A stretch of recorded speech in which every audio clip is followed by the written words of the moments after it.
Interestingly, most people don't really have an anxiety disorder. They have a state lock problem, and almost nobody in mental health is talking about this directly.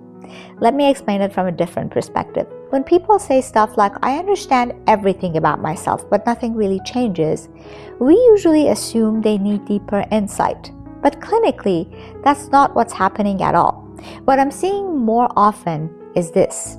People are not stuck because they don't understand themselves. They're stuck because their system cannot exit the state it's already in.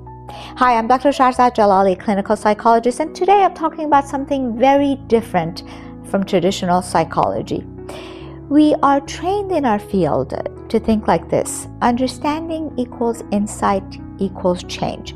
But in real life, especially in today's overstimulated environments, it often looks like this: state equals perception equals interpretation. What does that mean? Your internal state is deciding how everything gets interpreted before thoughts are even formed. So a calm strategy applied on top of a locked state doesn't actually register in your system. It gets overridden by your system. That's why people can know their triggers, understand their patterns, label their emotions very accurately, and still repeat the same emotional loops over and over again. Labeling a state is not the same as exiting it. And here's where this becomes very modern. We are now living in conditions that repeatedly prevent full state completion. What I mean is this: the nervous system never gets clean transitions anymore. No real off state, no full downshift, no uninterrupted recovery phase. Instead, we get partial rest, interrupted sleep, fragmented attention, and continuous micro-stimulation. There are so many emotional inputs without closure. So the system starts to stick because the transition mechanism between the states is constantly disrupted.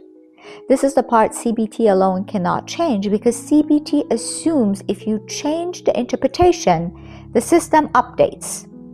But if the system is already locked in a physiological state, interpretation is not the control point, state is. So the question becomes different.